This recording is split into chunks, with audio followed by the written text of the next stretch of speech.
जय Hind defence lovers. आज की टॉप हेडलाइंस कुछ इस प्रकार है।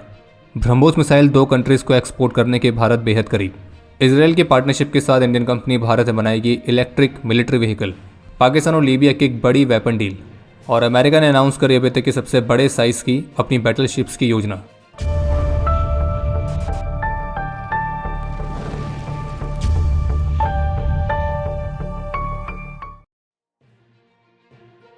टाइम्स ऑफ इंडिया की रिपोर्ट के मुताबिक वियतनाम और इंडोनेशिया के साथ ब्रह्मोस मिसाइल की एक्सपोर्ट डील को साइन करने के भारत बेहद ही करीब है और ये टोटल 450 मिलियन यूएस डॉलर्स की डील होने वाली है। और टाइम्स ऑफ इंडिया की रिपोर्ट में डिफेंस सोर्सेज के हवाले से कंफर्म किया गया है कि ब्रह्मोस मिसाइल के जॉइंट डेवलपर रशिया ने भारत को इस बात को लेकर पूरा एश्योर किया है कि वियतनाम या इंडोनेशिया को ये मिसाइल एक्सपोर्ट करने में रशिया को कोई भी ऑब्जेक्शन नहीं है। और यह एश्योरेंस 4 दिसंबर को भारत और रशिया के रक्षा मंत्री की बायलैटरल मीटिंग में दिया गया था। और अब बस रशिया से इसके लिए एक औपचारिक रूप से नो ऑब्जेक्शन सर्टिफिकेट मिलने का इंतजार है। और इस रिपोर्ट में सोर्सेज के हवाले से भी बताया गया कि जो वियतनाम और इंडोनेशिया है, ये दोनों देश इनिशियल डील्स पर सहमत होने के बाद आगे भविष्य में इस मिसाइल के और भी ऑर्डर्स प्लेस कर सकते हैं। बाकी जो ब्रह्मोस मिसाइल है वो अभी तक फिलीपींस को एक्सपोर्ट की गई है और अब वियतनाम और इंडोनेशिया भी ब्रह्मोस के यूजर बनने की लाइन पर है। और ये तीनों देश ऐसे हैं जो कि साउथ चाइना सी में चीन की बढ़ती हुई टैक्टिक्स और उसके विस्तारवादी सोच से चिंतित रहते हैं। तो इसलिए चीन की हरकतों को काउंटर करने में जो ब्रह्मोस मिसाइल है वो इन तीनों के काफ़ी काम आने वाली है। बाकी भारत की भी योजना है 2028 के बाद से 800 किलोमीटर की रेंज वाली ब्रह्मोस मिसाइल को सर्विस में औपचारिक रूप से इंडक्ट करने की। और इस एक्सटेंडेड रेंज वाली ब्रह्मोस मिसाइल के जो टेस्ट हैं वो वर्तमान समय में ऑलरेडी चल रहे हैं और जिसमें मॉडिफाइड रैमजेट इंजन से लेकर कुछ अन्य अपग्रेड भी किए गए हैं। बाकी ब्रह्मोस कितनी कैपेबल मिसाइल है और वो क्या क्या कर सकती है तो उसके बारे में हम आपको क्या ही बताएं, आपको पहले से ही खबर है। हम तो बस यही कहेंगे कि ब्रह्मोस तो अगर गलती से भी लॉन्च होती है तो भी उसे पता होता है कि कहाँ जाना है और अब तो कुछ के लिए वो एक डिवाइन हेल्प भी बन चुकी है। भारत की बेलराइज इंडस्ट्रीज और इजराइल की आर्मर सॉल्यूशन प्रोवाइड करने वाली एक कंपनी जिसका नाम है प्लाइसेन सासा, तो इन दोनों कंपनीज ने एक स्ट्रेटेजिक पार्टनरशिप की अनाउंसमेंट करी है और जिसके तहत ये दोनों कंपनीज मिलकर भारत में इलेक्ट्रिक मिलिट्री व्हीकल्स को बनाएंगे। और बता दें कि बेलराइज इंडस्ट्रीज भारत की ऑटोमोटिव मैन्युफैक्चरर है और इस पार्टनरशिप के तहत जो इजरायली फर्म का ATEM सिस्टम है तो उसी के आधार पर मिलिट्री ऑपरेशंस के लिए दोनों कंपनीज मिलकर इलेक्ट्रिक प्लेटफॉर्म्स को डिजाइन करेंगे। ATMM का मतलब है all terrain electric mission module, जो कि मिलिट्री व्हीकल्स के लिए एक मॉड्यूलर ट्रेलर की तरह वर्क करता है। और इस पार्टनरशिप के तहत इसी सिस्टम को भारत के डिफेंस फोर्सेज द्वारा इस्तेमाल के लिए इस पर काम किया जाएगा। और इसके तहत जो इजरायली फर्म है वो सर्वाइवेबिलिटी ऑफ व्हीकल सिस्टम्स के मामले में अपनी एक्सपर्टीज को शेयर करेगी। वहीं जो भारत की बेलराइज है तो वो भारत की मार्केट की उसकी नॉलेज और उसकी मैन्युफैक्चरिंग कैपेबिलिटीज को लेकर कंट्रीब्यूट करेगी। और ये पार्टनरशिप मेक इन इंडिया और आत्मनिर्भर भारत पॉलिसीज के साथ अलाइंड है, जिसमें भारत के डिफेंस सेक्टर में स्वदेशी तौर पर प्रोडक्शन और टेक्नोलॉजी डेवलपमेंट शामिल रहेगा। और इस एग्रीमेंट में स्थानीय प्रोडक्शन के अलावा टेक्नोलॉजी ट्रांसफर भी शामिल है। और ऐसी भी उम्मीद है कि इस पार्टनरशिप के माध्यम से इजरायली फर्म अपने सिस्टम्स को भारत में प्रोड्यूस करके उससे इंटरनेशनल मार्केट्स में भी एक्सपोर्ट करेगी।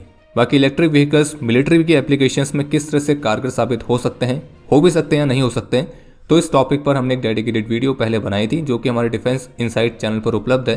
तो आप जाकर उस वीडियो को भी देख सकते हैं, लिंक डिस्क्रिप्शन में मिल जाएगा।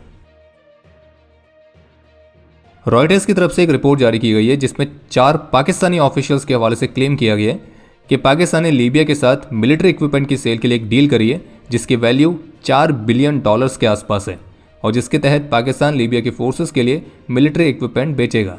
और यह रिपोर्ट भी एक ऐसे समय पर आई है जब लीबिया अभी भी UN के आर्म्स एम्बार्गो की लिस्ट में है, यानी कि कोई भी कंट्री लीबिया को कोई भी हथियार, एम्यूनेशन, फाइटर जेट्स, टैंक्स या किसी भी तरह का मिलिट्री इक्विपमेंट नहीं बेच सकती है। हालांकि अगर UN की जो सैंक्शंस कमेटी है अगर वो अप्रूव कर देती है तो कुछ लिमिटेड आर्म्स सप्लाई जरूर किए जा सकते हैं और विशेष रूप से इक्विपमेंट जो कि काउंटर टेररिज्म या फिर नेशनल सिक्योरिटी के लिए हों, लेकिन उन्हें भी स्ट्रिक्टली मॉनिटर किया जाएगा। और अब रॉयटर्स की तरफ से जो पाकिस्तान और लीबिया की इस डिफेंस डील की रिपोर्ट आई है तो उसमें यह भी कहा गया है कि ये पाकिस्तान की अभी तक की सबसे बड़ी वेपन सेल है, जिसे पिछले सप्ताह फील्ड मार्शल आसिम मुनीर और लीबियन नेशनल फोर्सेस के डेप्यूटी कमांडर इन चीफ की मीटिंग के बाद फाइनल किया गया था।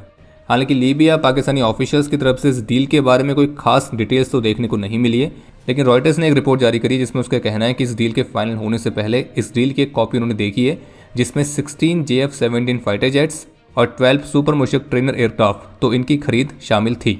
इसी रिपोर्ट में एक पाकिस्तानी ऑफिशियल ने यह कंफर्म किया कि लिस्ट एक्यूरेट है, जबकि दूसरे ऑफिशियल का कहना है कि लिस्ट में जो आर्म्स दिखाए गए हैं वो डील का हिस्सा हैं, लेकिन एग्जैक्ट नंबर्स प्रोवाइड नहीं किए गए कि कितनी संख्या में दिए जाएंगे। और जबकि एक अन्य पाकिस्तानी ऑफिशियल के हवाले से बताया गया कि इस डील में लैंड, सी, एयर तो इनसे संबंधित इक्विपमेंट रहेंगे और इस डील की वैल्यू $4 बिलियन से ज़्यादा ही रहेगी।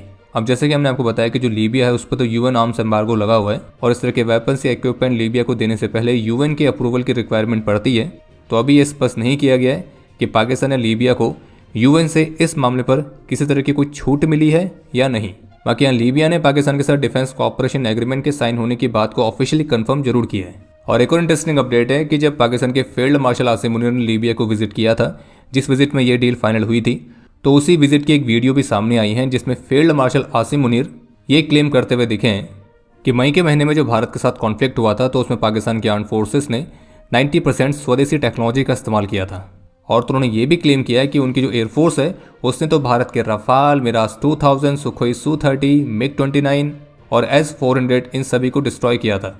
अब आप ये सोच रहे होंगे कि पाकिस्तान ये कह रहा है कि उसने 90% स्वदेशी टेक्नोलॉजी इस्तेमाल करी थी। तो आपको बता दें कि पाकिस्तान जो चाइनीज़ इक्विपमेंट पर पेंट करता है, जैसे कि जंग फाइटर 17 और जो अन्य हैं, तो सिर्फ वो पेंटिंग करने के बाद भी पाकिस्तान उसको अपनी स्वदेशी टेक्नोलॉजी बोल देता है। तो शायद इसलिए फील्ड मार्शल का कहना है कि उसने 90% स्वदेशी टेक्नोलॉजी इस्तेमाल करी थी।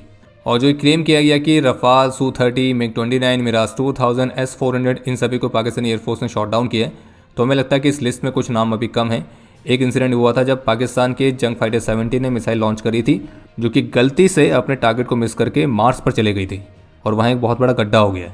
तो शायद फील्ड मार्शल उस वाले इंसिडेंट को बताना भूल गए और अब ऐसी भी प्लानिंग है फील्ड मार्शल आसिम मुनीर की कि उस गड्ढे पर उनके लिए एक नया बंकर बनाया जाए। और आपको बता दें कि हमारे लाहौरी सूत्रों ने हमको बताया है कि फील्ड मार्शल आसिम मुनीर जब भी किसी दूसरी कंट्री की विजिट पर जाते हैं तो वे अपने साथ लाहौरी चूरन को हमेशा कैरी करते हैं और यही राज है कि वो बड़ी बड़ी डील्स क्रैक कर पाते हैं, या यूं कहें हर किसी को मना लेते हैं उन्हें भीख देने के लिए। यूएस प्रेसिडेंट डोनाल्ड ट्रंप ने अमेरिका की ब्रांड न्यू ट्रंप क्लास की बैटलशिप्स को विकसित करने वाली योजनाओं का खुलासा किया है और इस प्रोग्राम के तहत जो पहली वॉरशिप बनेगी वो यूएसएस डिफाइंड के नाम से जानी जाएगी और जो कि वर्ल्ड वॉर 2 के बाद से अमेरिका द्वारा बनाई जाने वाली अभी तक की सबसे बड़े साइज की सरफेस कॉम्बिटेंट होने वाली है, जिसका डिस्प्लेसमेंट 35,000 प्लस टन्स रहेगा, यानी कि आज के समय की जो डिस्ट्रॉयर्स और क्रूजर्स हैं उनके कंपैरिजन में बहुत बड़ी। और इसे एक तरह की फ्यूचरिस्टिक वॉरशिप की तरह विकसित किया जा रहा है, जिसमें ये hypersonic missile, nuclear armed sea launch cruise missiles, laser weapons, rail guns, बहुत ही बड़े साइज के missile launch cells, advance radar systems, ये सब चीज़ें देखने को मिल सकती हैं। हालांकि अभी ये कॉन्सेप्ट की स्टेज पर है और इसमें इस्तेमाल होने वाले कई सारी टेक्नोलॉजी अभी भी एक्सपेरिमेंटल है और प्रेसिडेंट ट्रंप और यूएस नेवी ने इसे ऑफिशियली गोल्डन फ्लीट इनिशिएटिव के तौर पर नाम दिया है, जो कि अमेरिका के मैरीटाइम डोमिनेंस को रिस्टोर करने में मदद करेगा और जिसमें करीब 20 से 25 एडवांस और फ्यूचरिस्टिक बैटलशिप्स को बनाने की योजना है। इसके डिज़ाइन का कार्य अभी चल रहा है और 2030 की शुरुआत तक इसका निर्माण कार्य शुरू होने की उम्मीद है। इसकी लेंथ करीब 840 से 880 फीट तक रह सकती है। इसका ड्राफ्ट 24 से 30 फीट, स्पीड 30+ नॉट्स, 650 से 850 क्रू के एकोमोडेशन की फैसिलिटी और इस तरह के और भी अलग अलग फीचर्स देखने को मिलेंगे। और ये बैटलशिप इंडिपेंडेंटली ऑपरेट करने में सक्षम होगी, कैरियर स्ट्राइक ग्रुप के साथ ऑपरेट करने में सक्षम होगी और मिशन या थ्रेट एनवायरनमेंट के आधार पर ये खुद के सरफेस एक्शन ग्रुप को भी कमांड करने में सक्षम होगी।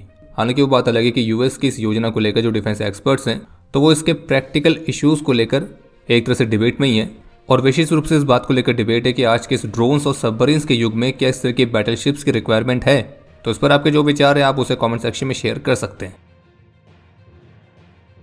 हिंदुस्तान टाइम्स की रिपोर्ट के मुताबिक भारत और एस्टोनिया डिफेंस कॉपरेशन के नए एवेन्यूज को एक्सप्लोर कर रहे हैं, जिसमें वेपन्स और सिस्टम्स के को डेवलपमेंट और को प्रोडक्शन की पॉसिबिलिटी भी शामिल है और ये दोनों देशों के बीच टेक्नोलॉजी पार्टनरशिप, इंडस्ट्रियल कोलैबोरेशन और जॉइंट रिसर्च एंड डेवलपमेंट के माध्यम से एक एडवांस टाइज को बनाने वाला पहला एग्रीमेंट हो सकता है। और जो एस्टोनिया है तो वो भारत को अपने मिलिट्री इक्विपमेंट के पोटेंशियल सप्लायर्स के तौर पर देखता है। इसके अलावा एक अपडेट यह है कि 26 दिसंबर को डीएसी की मीटिंग में भारत के लिए कई अलग अलग मिसाइल सिस्टम्स की खरीद को अप्रूवल मिल सकता है, जिसमें MRSAM से लेकर अस्त्र 2 जैसे वेपन सिस्टम्स भी शामिल है। बाकी एक अपडेट है रशिया के सुखोई Su-57 को लेकर, जिसने ब्रांड न्यू इंजन के साथ अपनी पहली उड़ान सफलतापूर्वक कंप्लीट करी है और इस उड़ान में सुखोई Su-57 ने न्यू जनरेशन के इजरायली 177 जेट इंजन के साथ उड़ान भरी थी और ये नया इंजन Su-57 में वर्तमान समय में इस्तेमाल होने वाले इंजन की तुलना में ज़्यादा थ्रस्ट जनरेट करता है और एयरक्राफ्ट की फ्लाइट परफॉर्मेंस को भी इम्प्रूव करने में काफ़ी महत्वपूर्ण योगदान देगा। और ऑफिशियल कहना है कि इस उड़ान के दौरान इस नए इंजन ने रिलायबली परफॉर्म किया था। बाकी अब समय है आज के इतिहास का।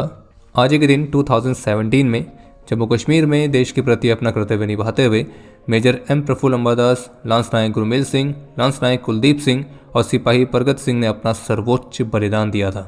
आज के दिन 1993 में जम्मू कश्मीर में ही अपने अदम्य साहस और वीरता का परिचय देते हुए मेजर हरिंदर पाल सिंह संधू वीर गति को प्राप्त हुए थे और इन्हें मरणोपरांत शौर्य चक्र से सम्मानित किया गया। आज के दिन 2006 में जम्मू कश्मीर में ही अपने अदम्य साहस और वीरता का परिचय देते हुए कर्नल गुरबीर सिंह सरना वीर गति को प्राप्त हुए थे और इन्हें मरणोपरांत कीर्ति चक्र से सम्मानित किया गया। और आपके लिए आज का प्रश्न है, वर्तमान समय में भारत के पास सबसे लॉन्गेस्ट रेंज की मिसाइल कौन सी है? और अब समय है आज के टॉप 3 कमेंट्स का, जो ये रहे आपकी स्क्रीन पर।